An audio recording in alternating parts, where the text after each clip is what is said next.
আসসালামু আলাইকুম রহমতুল্লাহি বারাকাতুহু।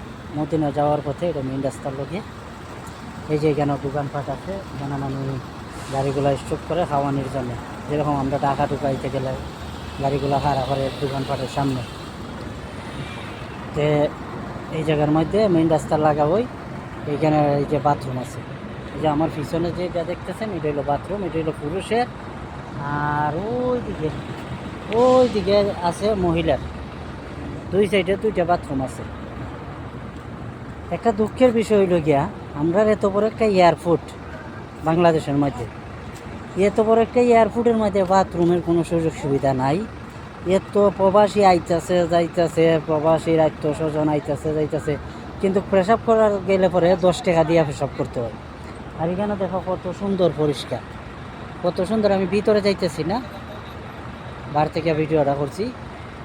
যারা সৌদি আরব আইছে তারা অবশ্যই চিনে, কত সুন্দর, কত সুন্দর মানে দৃশ্য, মানে বলার মতন না, বুঝছো। আর আমরা এয়ারপোর্টের মধ্যে বাংলাদেশের মধ্যে হায় কি হইমো দুঃখের বিষয়।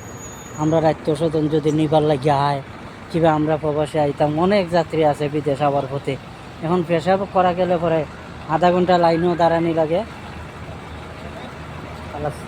আধা ঘন্টা লাইনও দাঁড়ানি লাগে, 1 ঘন্টা লাইনও দাঁড়ানি লাগে, এরপরও ঠেকা দিয়েও 1 ঘন্টা লাইনও দাঁড়াইয়া পেশাব করতে হয়। আর এখানে দেখো আমার পিছনে যেটা এটা হলো পুরুষে, আর এই সাইডে দেখাইতে পারতেছি না, এই সাইডে আছে মহিলা।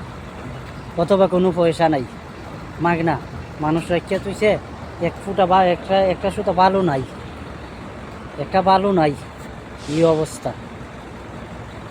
আল্লাহ কোন দিন রহমত করবা আমরা বাংলাদেশে, কোন দিন পরিবর্তন হইব, এটাই আল্লাহর দরবারে দোয়া করি।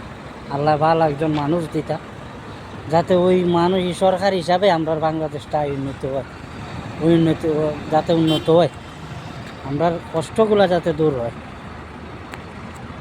আচ্ছা, আমার কথা যদি ভুল হয় ক্ষমার দৃষ্টিতে দেখবেন, ছোটো মানুষ, যাতে কথায় ভুল হইতেই পারে।